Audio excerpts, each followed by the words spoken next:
जय हिंद। आज बायोलॉजी का 9वां क्लास है। इससे पहले 8 क्लास हो गया है और हम इस क्लास में जॉइंट के बारे में पढ़ेंगे।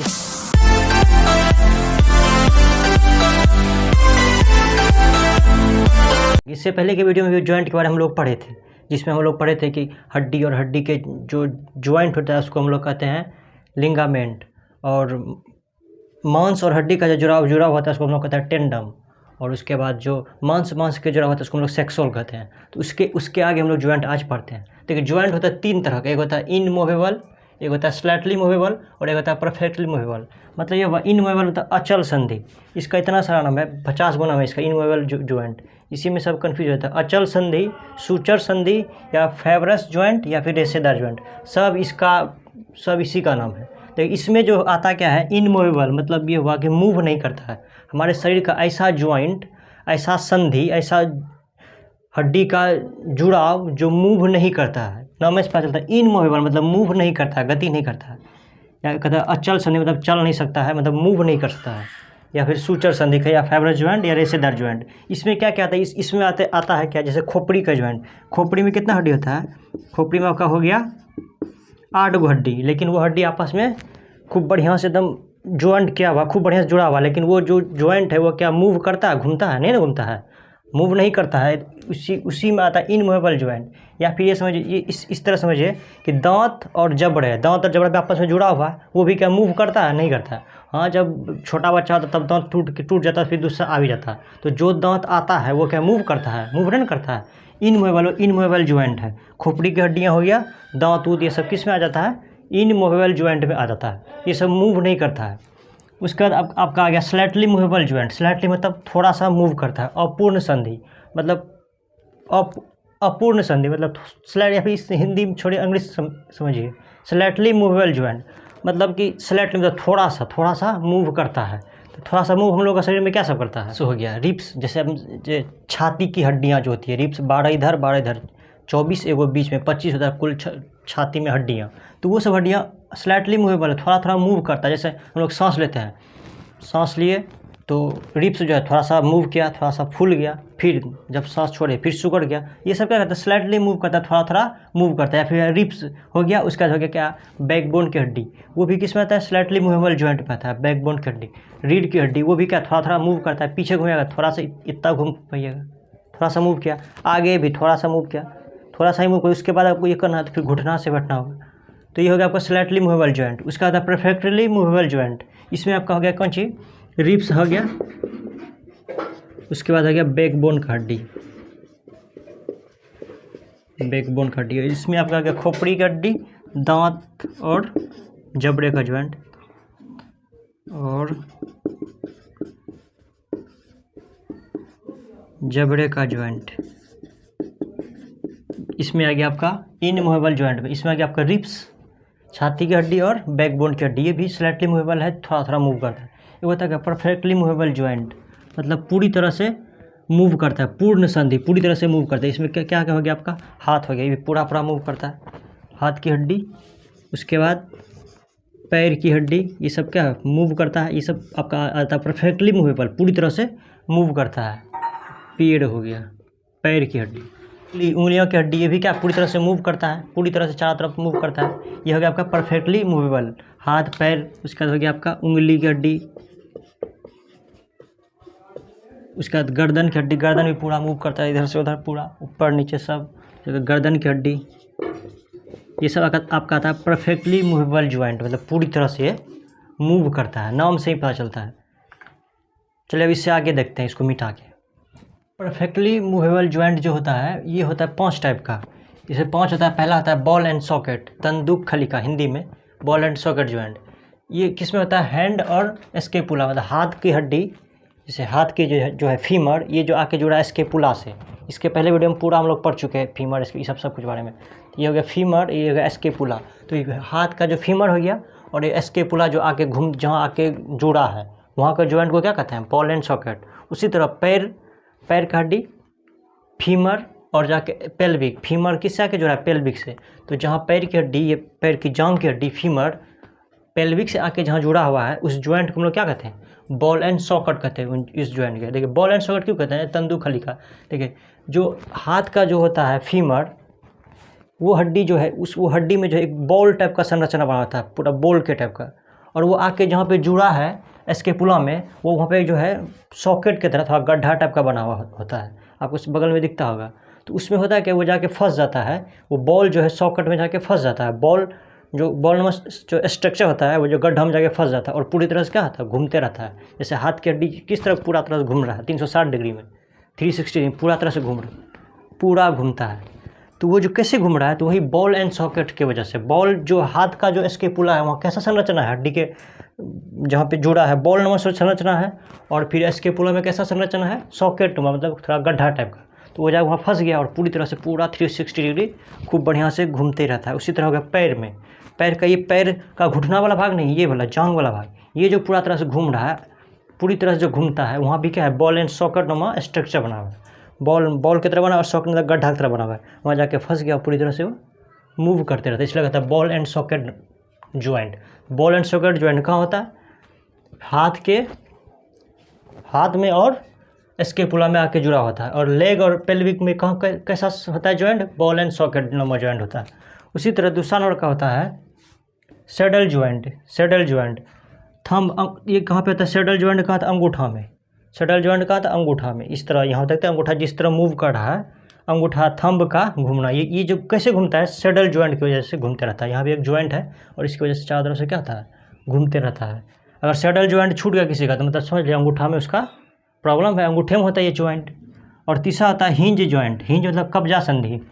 हिंज ज्वाइंट ये होता है कहाँ, केहूनी में होता है।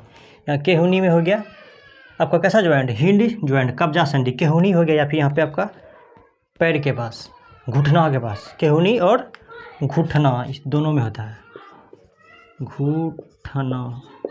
इसमें कैसा ज्वाइंट होता है, हिंग ज्वाइंट होता है। हिंग मतलब कब्जा संधि, जिस तरह देखते हैं कोई भी दरवाजा में कब्जा लगा हुआ होता है, तो क्या है, एक तरफ पूरी तरह से घूमने देता है और एक तरफ पूरी तरह से क्या करता है, लॉक कर देता है, उससे आगे जाने नहीं देता है।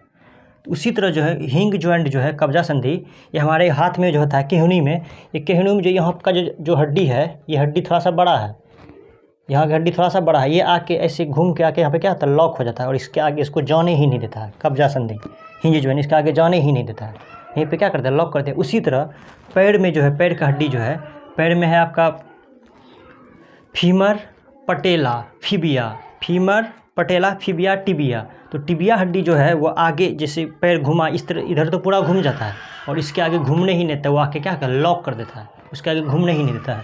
उसी को हम लोग कहते हैं हिंज ज्वाइंट। हिंज ज्वाइंट में क्या आता है, केहूनी की हड्डी, ये केहूनी की हड्डी ये वाला थोड़ा बड़ा है, या कि यहाँ पे लॉक हो जाता है, जिसकी वजह से और आगे नहीं जा पाता है। उसी तरह पैर में जो हड्डी है वो इधर तो पूरा घूमने देता है, लेकिन इधर आगे तरफ घूमने ही नहीं देता, आगे आके उसको क्या करता है, लॉक कर देता है। हिंज ज्वाइंट क्या करता है, लॉक कर देता है, जिसकी वजह से हम लोग अच्छा से चल पाते हैं, नहीं तो इससे गिर जाएगा, अजीब तरह से गिरेगा। तो ये जो है हिंज ज्वाइंट कहाँ होता है, केहूनी में होता है और घुटना में होता है। ये 180 डिग्री ही घूमने देता है, उससे ज़्यादा घूमने नहीं देता है, उससे ज़्यादा घूमेगा तो गिर जाएगा आदमी। इस तरह इधर पूरा घूमने दे दिया, इधर आगे घूमने नहीं देता है, मतलब इधर पूरा घूमने दे दिया और इसके आगे घूमने नहीं देता, आके लॉक कर दिया है, हिंज ज्वाइंट लॉक कर देता कि और आगे नहीं जा पाए।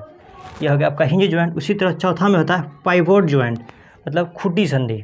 देखिए पाइवोट ज्वाइंट क्या होता है, ये होता है कहाँ पे, गर्दन में। देखिए हमारा गर्दन जो है पाइवोट, खुटी संधि, इसका नाम है खुटी संधि, मतलब खुटी की तरह ये काम करता है। पाइवोट ज्वाइंट कहाँ होता है, गर्दन का घूमना चाहिए। गर्दन जो है ऊपर भी चले गया इतना, फिर नीचे भी आ गया, फिर बाएं भी चले गया, दाएं भी चले गया, मतलब ऊपर नीचे बाएं दाएं चारों डायरेक्शन में ये मूव करता है। कौन, पाइवोट ज्वाइंट, खुटी संधि, बिल्कुल खुटा था, जिस तरह मतलब कोई ज़मीन में खुट्टा कर दीजिए, बढ़िया से गाड़ दीजिएगा था, हिला दीजिए तो चारों डायरेक्शन में, इधर भी जाएगा, इधर भी जाएगा, उधर भी जाएगा, उधर भी जाएगा, थोड़ा ऊपर भी आएगा, पूरी तरह उखाड़ नहीं देना है, थोड़ा ऊपर भी आएगा, थोड़ा नीचे भी डाउन होगा, तो ये खुट्टी की तरह काम करता है, इसलिए कहते हैं इसको पाइवोट ज्वाइंट। ये कहाँ होता है, तो गर्दन में होता है। गर्दन को जिस तरह से ऊपर नीचे और दाएँ बाएँ घूमने में मदद करता है। चलिए इस सबसे जुड़ा हुआ क्वेश्चन में भी करेंगे लास्ट में। और एक होता है ग्लाइडिंग ज्वाइंट। ग्लाइडिंग मतलब फिसलना, ग्लाइड मतलब ग्लाइडिंग कर रहा है, फिसल रहा है, ग्लाइडिंग ज्वाइंट। ये होता है कहाँ है, मेटाकार्पल, मतलब हाथ में जो होता है कार्पल। कार्पल में कितना हड्डी, 8 हड्डी। इससे पहले हम पूरा हड्डी बारे में पढ़ लिए, 206 हड्डी होता है, सब बढ़िया से पढ़े, कौन हड्डी कहाँ, किसका क्या नाम है, किसमें कितना हड्डी, सब पढ़े हैं। मेटाकार्पल, इसके आगे हो गया, सॉरी हाँ ये होगा कार्पल कलाई के पास, उसके बाद मेटाकार्पल। तो मेटाकार्पल जो है वो हथेली की हड्डी, वो भी क्या करता है, स्लाइड करता है, फिसलते रहता है। जिस तरह ये यहाँ की हड्डी स्लाइड करता है एक दूसरे ऊपर, फिसलते रहता है। जब हाथ उथ मिलाता है, जैसे पकड़ के इधर दबाता है, उसका कस के दबाता है, खूब चिल्लाते रहो।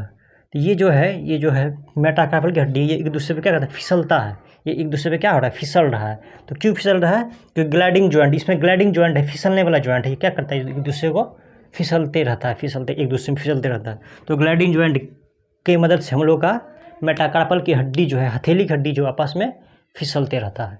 इतना आप समझ गए, इसको मिटाते हैं और फिर इसके जस्ट आगे देखते हैं। अब हम लोग पढ़ते हैं मस्कुलर सिस्टम, पेशीय तंत्र। पेशीय तंत्र दो टाइप का होता है, पढ़ेंगे, लेकिन इससे पहले कुछ और पढ़ लेते हैं मस्कुलर सिस्टम में, पेशीय तंत्र में। देखिए मांस और मांस के जुड़ा हम लोग क्या कहते हैं, सेक्सोल। मांस और मांस जहाँ जुड़ा उसको क्या कहते हैं, सेक्सोल है। जुड़ा हुआ है तभी एक दूसरे को नहीं छोड़ रहा है, नहीं तो ऐसे पड़े खींचते ये हाथ में आ जाता, इधर आ जाता है, इधर इसको खींचते ये हाथ में आ जाता है, दोनों हाथ में दो मांस आ जाता है। तो ये आपस में जुड़ा हुआ है, कौन जोड़ के रखा है, सेक्सोल। मांस और मांस के जुड़ाव को क्या कहते हैं, सेक्सोल। जुड़ा हुआ तभी ये अलग नहीं हो पाया, ना तो पूरा अलग हो जाता है। तो ये इसको क्या कहते हैं, सेक्सोल कहते हैं। मांस और मांस के जुड़ाव को सेक्सोल, इससे पहले भी हम लोग पढ़ चुके हैं। मांसपेशी में जो है, जहाँ मांसपेशी है, जहाँ मांस है, देख रहे हैं मांसपेशी मतलब मांस जहाँ है, मांसपेशी में मायोसिन प्रोटीन पाया था। कौन सा प्रोटीन पाया था मांसपेशी में, इधर जैसे मांसपेशी हो गया, आपके जंग में हो गया, पूरा तो मांसपेशी है। तो मांसपेशी में मायोसिन नाम का प्रोटीन पाया था। अभी क्वेश्चन करेंगे तो ये सब क्वेश्चन उसमें है लिखा हुआ कि मांसपेशी में कौन टाइप का प्रोटीन पाया जाता है। तो मांसपेशी में मायोसिन नाम का प्रोटीन पाया जाता है। ये प्रोटीन बहुत ज़्यादा ज़रूरी है मांसपेशी में। जब मांसपेशी हमारा डैमेज हो जाता है, हमको जब चोट लग जाता है या फिर कट जाता है, तो ये प्रोटीन उसको क्या करता है, आराम से भर देता है पूरा, कोई दिक्कत ना होता, इजीली भर देता है ये प्रोटीन। और जिसके शरीर में मायोसिन प्रोटीन कम होगा तो उसका घाव जल्दी ठीक है ना होगा, कट जाएगा, बहुत मतलब कि कट जाएगा तो जल्दी भरवे नहीं करेगा, है ना। चोट लग जाएगा तो जल्दी दर्द ठीक नहीं होगा। तो ये मायोसिन प्रोटीन क्या करता है, हमारे जो मांसपेशी उसको बार बार रिपेयर करते रहता है, ठीक ठाक करते रहता है ताकि ख़राब नहीं हो जाए। ये हो गया मायोसिन प्रोटीन कहाँ पाया जाता है, मांसपेशी में। और देखिए मांसपेशी में थकान क्यों होता है, जैसे पैर में देखिएगा कि बहुत ज़्यादा पैर में काफ़ी ज़्यादा थकान होता है, या फिर काफ़ी जब दौड़ जाइएगा 1 किलोमीटर या फिर कितना भी दौड़ जाइएगा तो यहाँ पे पूरा थकान टाइप का होने लगता है। क्यों होता है, क्योंकि मायोसिन प्रोटीन जो होता है काफ़ी अत्यधिक दौड़ने के बाद थकान होने का सबसे बड़ा कारण क्या है कि मांसपेशी में जो मायोसिन प्रोटीन पाया जाता है, ये मायोसिन प्रोटीन क्या होता है, कन्वर्ट हो जाता है किसके, लैक्टिक एसिड में कन्वर्ट हो जाता है। और जिसकी वजह से क्या होता है, पैर में हमारा क्या होता है, काफ़ी दर्द होने लगता है। तो लड़का सब अपने से दबा लेता है, पूरा ऐसे हॉस्टल में रहते हैं हम लोग अपने से दबा लेते थे, कोई दिक्कत नहीं है। अब कौन आएगा दबाने के लिए, तो दोस्त को कहते थे चढ़ जाता था, फिर उसके बदले में उसको दबा देते थे। इस तरह से मैनेज हो जाता है। तो मांसपेशी में कौन सा प्रोटीन पाया जाता है, मायोसिन प्रोटीन पाया जाता है। यही प्रोटीन कन्वर्ट हो जाता है लैक्टिक एसिड में, जिसकी वजह से हमको काफ़ी दर्द होने लगता है। जब आप अत्यधिक दौड़ते हैं या फिर अत्यधिक काम करते हैं तो होता क्या है, हमारे पैर में ऑक्सीजन की कमी हो जाती है। इसलिए देखते होंगे ना, जब भी आप दौड़ते हैं तो जैसे दौड़ शुरू किए 1 मिनट बाद पूरा सांस तेज हो जाता है। क्यों, क्योंकि हमारे ब्लड में ऑक्सीजन का कमी हो जाता है। तो उस कमी को पूरा करने के लिए हमारा फेफड़ा जल्दी सांस लेता है, ताकि ऑक्सीजन की भरपाई पूरा किया जा सके। लेकिन कितना भरपाई पूरा कीजिएगा, तो इसलिए सांस हमारा क्या हो जाता है, तेज हो जाता है। जब अत्यधिक दौड़ने के बाद होता क्या है कि ये पैर के जो नीचे जो है, जो मांसपेशी है, यहाँ पे ऑक्सीजन क्या होता है, कम पहुँच पाता है। वैसे भी देखिएगा हमारे जो मेन हृदय है उससे थोड़ा ज़्यादा दूर पे हमारे पैर की मांसपेशियाँ हैं, तो वहाँ ऑक्सीजन का क्या हो गया, कमी हो गया। तो वही ऑक्सीजन की कमी होने की वजह से मायोसिन प्रोटीन जो है कन्वर्ट हो जाता है लैक्टिक एसिड में, और वही लैक्टिक एसिड हमको क्या होता है, दर्द करने लगता है। तो चाहे तो आप दबा लीजिएगा तो भी ठीक हो जाता है, या नहीं तो आप वेबरिन नाम का दवा खा लीजिए, उससे भी ये लैक्टिक एसिड खत्म हो जाता है, फिर दर्द ठीक हो जाता है। ये हो गया आपका मांसपेशी में थकान क्यों होता है, लैक्टिक एसिड की वजह से।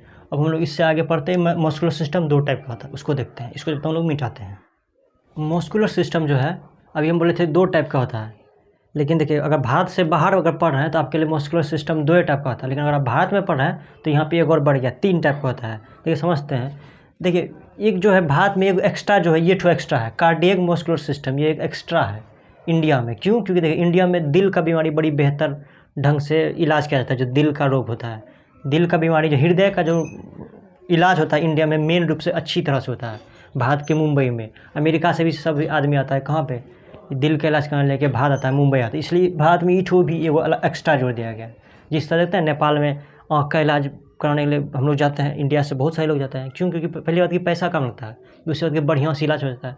उसी तरह दुनिया में अमेरिका फ्रांस, ब्रिटेन, कहीं भी अगर दिल का अगर ज़्यादा प्रॉब्लम होता है तो इंडिया आता है। क्या इंडिया में दिल का बीमारी बहुत बेहतर ढंग से किया जाता है, यहाँ देखा जाता है। इसलिए इंडिया के सिलेबस में एक और है कार्डियक मस्कुलर सिस्टम। तो लेकिन समझते हैं, यहाँ शुरू से समझते हैं। है तो वैसे 2 ही, लेकिन इंडिया के सिलेबस में 3 को है पेशीय तंत्र। एक होता है क्या है, वॉलंटरी मस्कुलर सिस्टम, वॉलंटरी मतलब ऐच्छिक पेशीय तंत्र, यहाँ लिख दिए हिंदी ऐच्छिक पेशीय तंत्र। और एक होता है नॉन वॉलंटरी मस्कुलर सिस्टम, अनैच्छिक पेशीय तंत्र। और एक होता है कार्डियक मस्कुलर सिस्टम, मतलब हृदयक पेशीय तंत्र। देखिए समझते हैं पहले क्या कहता है वॉलंटरी मस्कुलर सिस्टम को समझते हैं। देखिए वॉलंटरी मस्कुलर सिस्टम होता क्या है कि ये वॉलंटरी मस्कुलर सिस्टम में हाथ और पैर की मांसपेशी जुड़ी होती है। हाथ और पैर की मांसपेशी वॉलंटरी मस्कुलर सिस्टम में आता है। हाथ और पैर की मांसपेशी, हाथ का यहाँ का मांसपेशी ये सब हो गया, और पैर की मांसपेशी किस में आता है, वॉलंटरी मस्कुलर सिस्टम में आता है। ये जो है हड्डी, ये जो मांसपेशी जो किसी न किसी हड्डी से जुड़ा हुआ है, हाथ की मांसपेशी में भी यहाँ पे हड्डी हो गया, पैर में भी आपका यहाँ पे हड्डी हो गया। तो ये जो मस्कुलर सिस्टम है ये किसी न किसी हड्डी से जुड़ा हुआ होता है। और ये जो है ऐच्छिक पेशीय तंत्र, मस्कुलर वॉलंटरी मस्कुलर सिस्टम, ये जो है इसको आप अपने मन से चला सकते हैं। ऐच्छिक मतलब आपके इच्छा के अनुसार जी। अगर आपको मन है तो पैर में होता है वॉलंटरी मस्कुलर सिस्टम, आपको मन है तो तेज़ दौड़िए कोई दिक्कत नहीं है, मन है आप स्लो चलिए कोई दिक्कत नहीं है। हाथ में मन है तो आप धीरे धीरे कम कीजिए, मन है तो खूब तेज़ी से कम कीजिए, एकदम धुआं कर दिए, आग लगा दीजिए, जो करिए आप, ये आपकी इच्छा से कम करता है। इसलिए इसको कहा गया क्या, वॉलंटरी मस्कुलर सिस्टम, ऐच्छिक पेशीय तंत्र, आपकी इच्छा से कम करता है। आप जैसे जैसे कहिएगा वैसे वैसे कम करेगा। मन होता है तेज़ लिखिए, मन होता है कम धीरे धीरे लिखिए, जैसे भी लिखिए आपको कोई दिक्कत नहीं है, ये आपकी इच्छा से कम करता है। और दूसरा होता है नॉन वॉलंटरी मस्कुलर सिस्टम, अनैच्छिक पेशीय तंत्र, ये आपकी इच्छा से कम बिल्कुल भी नहीं करता है। इसमें कौन कौन आता है, पेट, किडनी, यकृत और इत्यादि जो है किसमें आता है, नॉन वॉलंटरी मस्कुलर सिस्टम में आता है। इसमें क्या है, ये हड्डी से जुड़ा हुआ होता है, ये हड्डी से जुड़ा हुआ नहीं होता है। या पेट में कहीं हड्डी है, पेट में कहीं हड्डी नहीं है, इधर रीढ़ की हड्डी, पेट में तो हड्डी है, तो ये पेट कहिए, आमाशय कहिए बायोलॉजी में, तो आमाशय में जो है ये जो है नॉन वॉलंटरी है, ये अनैच्छिक है, ये आपकी इच्छा से काम नहीं करेगा। आप खाना खा लिए तो आपको कुछ आपको कोई मतलब आपसे कोई इच्छा का कोई सवाल ही नहीं होता है, वो पचाना शुरू कर देगा, कोई दिक्कत, खूब पचा रहा है, 24 घंटा काम करता है, कोई दिक्कत नहीं, पूरा दम लगले रहेगा, ये हमेशा काम करते रहेगा, कोई दिक्कत नहीं इसको। और एक होता है किडनी का क्या काम है, ब्लड को साफ़ करना। ये जो है आपसे पूछेगा नहीं कि ब्लड हम साफ़ करें कि नहीं करें, ये साफ़ एकदम खूब करते हैं। आप सुतले भी रहिए फिर भी ये खूब बढ़िया से ब्लड साफ़ कर रहा है, मतलब ये कभी थकता ही नहीं है, हमेशा 24 घंटा काम करता है। यकृत हो गया, लीवर हो गया, ये सब जो है सारे नॉन वॉलंटरी मस्कुलर सिस्टम में आते हैं। ये अनैच्छिक पेशीय तंत्र, ये आपसे इच्छा परमिशन नहीं लेता, ये अपना काम करते रहता है 24 घंटा, कभी थकता ही नहीं है। ये क्या थकता है, ये थकता नहीं है, नॉन वॉलंटरी मस्कुलर सिस्टम कभी थकता ही नहीं। अगर ये थक गया, रुक गया तो आप टपक जाएंगे सीधा। और ये जो होता है वॉलंटरी मस्कुलर सिस्टम, ये आपकी इच्छा पे काम करता है, ऐच्छिक है, ऐच्छिक मस्कुलर सिस्टम मतलब ऐच्छिक पेशीय तंत्र, ये आपकी इच्छा से काम करता है। मन होता है खूब कीजिए, नहीं होता मत कीजिए, सुतल रहिए, कोई दिक्कत नहीं है, ये आपकी इच्छा से काम करता है। लेकिन ये बहुत जल्दी थक जाता है। हाथ से बहुत ज़्यादा काम कीजिएगा तो बेशक थक जाएगा, पैर से बहुत ज़्यादा चल जाइएगा या बहुत ज़्यादा दौड़ जाइएगा तो बेशक वो क्या हो जाएगा, थक जाएगा। तो वॉलंटरी मस्कुलर सिस्टम थक जाता है और ये हमारे इच्छा से काम करता है, जैसे मन हो वैसे हम काम करेंगे। लेकिन नॉन वॉलंटरी सिस्टम ये थकता नहीं है और ये आपके इच्छा से काम नहीं करता, ये हमेशा वो काम में लगले रहता है। अगर ये थक गया तो आपको थका के ऊपर भेज देगा। और तीसरा होता है कार्डिक मस्कुलर सिस्टम, ये इसमें हृदयक पेशीय तंत्र में, ये जो स्पेशली है कार्डिक मस्कुलर सिस्टम, ये हृदयक पेशीय तंत्र है। ये जो है इसमें केवल दिल आता है, लेकिन दिल होता क्या है, ये जो है कभी कभी तेज़ धड़कने लगेगा, कभी कभी स्लो हो जाएगा, कभी कभी स्पीड बढ़ जाता है इसका, कभी कभी स्पीड इसका कम हो जाता है। इसलिए इसको अलगे कर दिया गया है कार्डियक मस्कुलर सिस्टम, हृदयक पेशीय तंत्र। ये क्या होता है, ये हमेशा एक रफ्तार में काम करते रहता है। पेट का काम आराम से वो पचा रहा है, किडनी ब्लड साफ कर रहा है, ये इसमें क्या एंजाइम छोड़ रहा है। तो ये जो होता है ये अपना स्पीड इसका बना हुआ, एक स्पीड में काम खूब बढ़िया से काम कर रहा है, कोई दिक्कत नहीं है। लेकिन ये क्या होता है, इसका स्पीड जो है हमेशा घटते बढ़ते रहता है। हो जाएगा कभी का ब्लड प्रेशर बढ़ गया, मतलब दिल जोर से धक धक कर रहा है, इसका स्पीड बढ़ गया।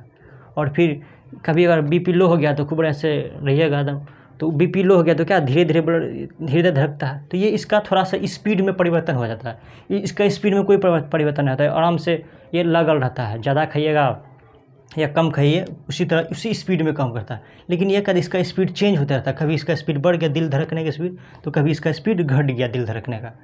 तो ये इसलिए इसको अलग से रख दिया कार्डियक मस्कुलर सिस्टम। तो आप ये कहिएगा कि सांस जब लेते हैं फेफड़ा, तो फेफड़ा भी किस में आएगा, नॉन वॉलंटरी मस्कुलर सिस्टम में आएगा, क्योंकि कार्डियक में केवल एक आता है, दिल आता है, नाम है कार्डियक, हृदय पेशिक तंत्र, मतलब इसमें स्पेशली हृदय के लिए है, तो फेफड़ा इसी में आएगा। तो इसमें हम फेफड़ा लिख देते हैं। तो आपका सवाल ये होगा कि फेफड़ा जो है, फेफड़ा भी तो उसका भी स्पीड कभी सांस लेने का बढ़ जाता है, तो कभी उसका स्पीड सांस लेने का घट जाता है, तो इसको भी होना चाहिए इसमें कार्डियक मस्कुलर सिस्टम, या नहीं तो एगो और टाइप होना चाहिए। इंडिया के लिए 4 गो टाइप होना चाहिए। लेकिन बात को समझिए, फेफड़ा का जो सांस लेने का स्पीड जो कभी बढ़ जाता है कभी घट जाता है, ये क्यों होता है? ये अपने से नहीं होता, ये होता है हृदय की वजह से, ये होता है कार्डियक मस्कुलर सिस्टम, इसकी वजह से इसका स्पीड बढ़ता है। फेफड़ा की स्पीड अपने आप नहीं बढ़ जाता, ये बढ़ता कब, हृदय की वजह से। जब हृदय का स्पीड, धड़कने का स्पीड जोड़ हो जाता है, तब ये ज़्यादा से ज़्यादा ऑक्सीजन भेजने लगता है फेफड़ा। तो ये अपने से ये जो है ज़्यादा स्पीड नहीं होता है, ये तो इसका नॉर्मल स्पीड रहता है, इसलिए इसमें आता है नॉन वॉलंटरी मस्कुलर सिस्टम में। लेकिन इसका स्पीड कभी कभी बढ़ जाता है सांस सूझने का, तो किसकी वजह से बढ़ता है, हृदय पेशिक तंत्र, मतलब कार्डियक मस्कुलर सिस्टम की वजह से होता है। इसीलिए ये फेफड़ा इसमें नहीं है, इसमें केवल एक होता है, कार्डियक मस्कुलर सिस्टम में केवल हृदय होता है। तो समझ गए ये क्यों नहीं होता है, क्योंकि इसके वजह से इसका स्पीड बढ़ा, ये अपने से नहीं बढ़ा पाया था, समझे। ये समझ गए 3 को। अब समझते हैं इसके आगे का कुछ क्वेश्चन देखते हैं। देखिए हमारे शरीर में कुल कितना मांसपेशी होता है, 639, 639 पड़ेगा, 639 639 टोटल मांसपेशी हमारे बॉडी में। और सबसे छोटका मांसपेशी कहाँ होता है, तो ये होता है कान में, स्टेपिडस। अगर पूछेगा सबसे छोटा मांसपेशी का नाम क्या है, तो वह स्टेपिडस होता कहाँ है, कान में होता है। हमारे शरीर का सबसे छोटा हड्डी बोलेंगे कौन होता है, स्टेपी होता है, ये भी कहाँ होता है, कान में। तो हड्डी है तो उसके चारों तरफ मांस तो रहबे न करेगा, खाली हड्डी थोड़ी ना, नाक में हड्डी फिर भी थोड़ा मांस का लेयर चढ़ा हुआ है ना जी। उसी तरह जो है सबसे छोटा मांसपेशी होता है, सबसे छोटा हड्डी है स्टेपी, और उस स्टेपी में जो लगा हुआ है मांस, वह सबसे छोटी मांसपेशी। हमारे शरीर की सबसे छोटी मांसपेशी का नाम क्या है, स्टेपिडस। कहाँ होता है, स्टेपी में लगा हुआ होता है। स्टेपी कहाँ है, कान में है। हो गया, सबसे छोटी मांसपेशी हो गया। आपको सबसे लंबी मांसपेशी, सबसे लंबा मांसपेशी कौन है, तो सारटोरिस। हमारे बॉडी की सबसे लंबी मांसपेशी सारटोरिस कहाँ होता है, जांघ में, यहाँ पे सबसे लंबा मांसपेशी यहीं पे जांघ में। उसके बाद फिर सबसे बड़ी मांसपेशी कौन होता है, तो ग्लूटिमस मैक्सिमस। हमारे शरीर की सबसे बड़ी मांसपेशी कौन है, ग्लूटिमस मैक्सिमस। ये कहाँ होता है, कुल्हा में। कुल्हा मतलब जहाँ सुई देता है डॉक्टर, पिछवाड़ा में, यहाँ पे यहीं पे सबसे बड़ा मांसपेशी होता है, ग्लूटिमस मैक्सिमस, सबसे बड़ी मांसपेशी। इसलिए देखेगा ना, अगर ज़्यादा पावर का सुई रहेगा ना, तो यहाँ पे नहीं देगा, यहाँ पे सुई नहीं देगा, वो सीधा कहेगा चल लेट पिछवाड़ा में सुई ठोक देगा सीधा। क्योंकि वहाँ का जो है मांसपेशी बड़ा है, वो तुरंत स्पीड में ब्लड को सारा दे देगा दवाई, फिर ब्लड पूरा शरीर के पूरा भाग में पहुँचा देगा। इसलिए ज़्यादा पावरफुल सुई यहाँ पे नहीं दिया जाता, कुल्हा में दे दिया जाता है। तो ये हो गया आपका, ये सब कुछ क्वेश्चन हो गया मस्कुलर सिस्टम का। अब हम लोग कुछ ऐसे क्वेश्चन को देखते हैं जो कि काफ़ी इम्पोर्टेंट है, इसको हम लोग देखते हैं। आपको बगल में क्वेश्चन दिख रहा होगा, हम भी इस मोबाइल में सारा क्वेश्चन ले लिए। चलिए इसको पूरा देख लेते हैं एक बार बढ़िया से, इस पर डिस्कस कर लेते हैं। हम मोबाइल में इसलिए ले लिए हैं ताकि हमको अगर अलग से लिखना पड़ेगा तो कितना मेहनत है, सारा क्वेश्चन को लिखो तब फिर बताओ, तो दिक्कत हो जाता है, इसलिए मोबाइल में ले लिए हैं। तो देखिए पहला क्वेश्चन है कि गर्दन में गति किस संधि के कारण होता है, मतलब गर्दन जो है मूव करता है इस तरह इधर ऊपर नीचे, इसमें कौन सा ज्वाइंट की वजह से ऐसा होता है, किसके कारण होता है, गर्दन में गति किस संधि के कारण होता है। ये दिया है ग्लाइडिंग ज्वाइंट, बी दिया है पाइवोट ज्वाइंट, सी दिया है सडल ज्वाइंट और डी दिया है हिंज ज्वाइंट। तो गर्दन में गति जो होता है वो होता है पाइवोट ज्वाइंट की वजह से, ऊपर नीचे दाएं बाएं, ये जो होता है किसकी वजह से, पाइवोट ज्वाइंट। इसका आंसर क्या हो जाएगा, बी हो जाएगा। और ग्लाइडिंग ज्वाइंट तो इससे तो क्या था, हाथ की हड्डी आपस में फिसलती रहती है। तो ये हो गया आपका 1 नंबर, ए हो गया। वैसे अब शुरू से पढ़े हैं तो वो समझ में आ ही रहा होगा। और फिर दूसरा नंबर का है मांसपेशी में कौन सी प्रोटीन पाया जाता है। हाँ, मांसपेशियों में कौन सा प्रोटीन पाया जाता है। तो आपको ए दिया है केसिन प्रोटीन, बी दिया है सोई प्रोटीन, सी दिया है मायोसिन प्रोटीन और डी दिया है ओसिन प्रोटीन। तो मांसपेशी में कौन सा पाया जाता है, मांसपेशी में पाया जाता है मायोसिन प्रोटीन पाया जाता है मांसपेशी में, मांसपेशी मायोसिन। तो इसका आंसर क्या हो जाएगा, सी हो जाएगा। ये हो गया आपका 2 नंबर का। 3 नंबर का क्वेश्चन है हड्डी में कौन सा प्रोटीन पाया जाता है, हड्डियों में कौन सा प्रोटीन पाया जाता है। ए दिया है केसिन प्रोटीन, बी दिया है सोई प्रोटीन, सी दिया है मायोसिन प्रोटीन और डी दिया है ओसिन प्रोटीन। तो हड्डियों में क्या पाया जाता है, ओसिन प्रोटीन पाया जाता है, जिससे हड्डी का रिपेयर होते रहता है। तो इसका आंसर क्या हो जाएगा, डी नंबर हो जाएगा। 3 हो गया। और चौथा नंबर का क्वेश्चन है, मानव शरीर की सबसे छोटी मांसपेशी कौन सी है? हाँ, ह्यूमन बॉडी की सबसे छोटी मांसपेशी कौन सी है? सबसे छोटी मांसपेशी कौन सी है? स्टेपीडस है, जो होता है कहाँ पे? स्टेपी हड्डी में लगा हुआ होता है। और स्टेपी होता है कहाँ है? कान में होता है। तो इसका 4 का आंसर क्या हो जाएगा? स्टेपीडस। ए हो जाएगा 4 के अंदर, स्टेपीडस। तो 4 भी हो गया। और 5 का है क्वेश्चन, मानव शरीर की सबसे बड़ी मांसपेशी कौन सी है? ह्यूमन बॉडी की सबसे बड़ा मांसपेशी बोला है, सबसे लंबा नहीं बोला है, सबसे बड़ा मांसपेशी बोला है। सबसे बड़ी मांसपेशी कौन सी है? ये दिया स्टेपीडस, ये तो सबसे छोटा है। इसका दिया सरटोरियस, और सी दिया है ग्लूटियस मैक्सिमस, और डी देने में से कोई नहीं। तो सबसे बड़ा मांसपेशी कौन है? Gluteus Maximus. ये होता है कहाँ? जांग कुल्हा में होता है, जहाँ पे सुई भी दिया जाता है। 5 हो गया। और 6 नंबर में है, मानव शरीर की सबसे लंबी मांसपेशी कौन सी है? ह्यूमन बॉडी की सबसे लंबा मांसपेशी कौन है? देखिए, लंबा और बड़ा में अंतर है। ताजमहल बड़ा है लेकिन कुतुब मीनार लंबा है, तो इसमें अंतर होता है। तो ये कह रहा है मानव शरीर की सबसे लंबी मांसपेशी कौन सी है? सबसे लंबा वाला है, सबसे लंबी मांसपेशी कौन सी है? सारटोरिस। तो इसका आंसर क्या हो जाएगा? आपका बी हो जाएगा, सारटोरिस। सबसे लंबी मांसपेशी होता है कहाँ है? जंग में होता है सारटोरिस। और 7 का क्वेश्चन है, इनमें से कौन सा इनमूवेबल बोन है? मतलब इनमें से कौन सा हड्डी जो मूव नहीं करता है, इनमूवेबल बोन है? ए दिया है, मूव करता ही नहीं, इनमूवेबल। रिप्स, ये तो मूव करता है, थोड़ा थोड़ा स्लाइटली मूवेबल है। बी दिया बैक बोन, ये भी स्लाइटली मूवेबल है, थोड़ा थोड़ा घूम करता है। सी दिया स्कल, और डी दिया नॉन, मतलब इनमें से कोई नहीं। तो इसका आंसर क्या हो जाएगा? सी हो जाएगा, स्कल। खोपड़ी, खोपड़ी में 8 हड्डी होती है, ये घूमता नहीं है, एकदम बढ़िया से स्थिर है। अगर ये घूम गया तो आपको घुमा देगा, मतलब ऊपर भेज देगा। ये कभी घूमता ही नहीं है, नहीं तो घुमाना चाहते हैं फोड़ दीजिए इसको, खूब बढ़िया से घूमेगा, उसके बाद आप घूमने चले जाइए। 7 हो गया। और 8 नंबर में है, मांसपेशी में थकान का कारण क्या है? मांसपेशी में थकान क्यों होता है? मांसपेशी मांस में थकान क्यों होता है? ये दिया एसिड की वजह से। मांसपेशी थकान क्यों होता है? क्योंकि लैक्टिक एसिड जम जाता है, इसकी वजह से ये थकान होता है। यहाँ ऑप्शन था अजीब दिया है, ए दिया है एसिड, बी दिया है बेस, सी दिया है सॉल्ट, डी दिया है नॉन। तो मांसपेशी थकान होता है किसकी वजह से? लैक्टिक एसिड की वजह से। लेकिन यहाँ पे थोड़ा घुमाया है, पूरा नाम नहीं दिया, सिर्फ एसिड दिया। कहा एसिड होगा कि बेस होगा कि सॉल्ट होगा? तो इसमें किसकी वजह से होता है? एसिड की वजह से होता है, अम्ल की वजह से होता है। इसका आंसर क्या हो जाएगा? ए हो जाएगा। 8 हो गया। और 9 नंबर में क्वेश्चन है, इनमें से कौन कार्डियक मस्कुलर सिस्टम है? इनमें से कौन है जो कार्डियक मस्कुलर सिस्टम है? ए दिया है हृदय, बी दिया है यकृत, सी दिया है वृक्क, और डी दिया आमाशय। कार्डियक मस्कुलर सिस्टम मतलब कौन है? हृदय पेशी एक तंत्र, इसमें कौन होगा? हृदय होगा। इसमें स्पेशली हृदय ही आता है, क्योंकि इसका स्पीड अप डाउन होते रहता है, घटते बढ़ते रहता है। कभी दिल जोर से धड़कने लगता है, कभी धीरे धड़कने लगता है, इसलिए इसको अलग से रखा है। इसका आंसर क्या हो जाएगा? 9 का हो जाएगा, ए हो जाएगा, हृदय। और 10 में, इनमें से कौन नॉन वॉलंटरी मस्कुलर सिस्टम है? इनमें से कौन है जो नॉन वॉलंटरी मस्कुलर सिस्टम, मतलब आपके इच्छा से काम नहीं करेगा, अनैच्छिक है, आपकी इच्छा से काम नहीं करेगा? ए दिया है यकृत, बी दिया है वृक्क, सी दिया आमाशय, डी दिया इनमें से कोई नहीं। इनमें से कौन नॉन वॉलंटरी मस्कुलर सिस्टम, अनैच्छिक है, जो आपकी इच्छा से काम नहीं करता है? ए दिया है यकृत, ये भी तो काम नहीं करता है। और बी दिया है वृक्क, मतलब किडनी, ये भी काम नहीं करता। सी दिया आमाशय, डी दिया इनमें से सभी, डी में इनमें से सभी है। तो इनमें से सब है जो नॉन वॉलंटरी मस्कुलर सिस्टम है, मतलब आपकी इच्छा से काम नहीं करता। यकृत भी काम नहीं करेगा आपकी इच्छा से, वृक्क भी काम नहीं करेगा, आमाशय भी काम नहीं करेगा। तो इसका आंसर क्या हो जाएगा? डी हो जाएगा। तो ये 10 क्वेश्चन उम्मीद करते हैं आपसे समझ में आया होगा, और ये वीडियो भी पूरा समझ में आया होगा। मिलते हैं नेक्स्ट वीडियो में, तब तक के लिए जय हिंद।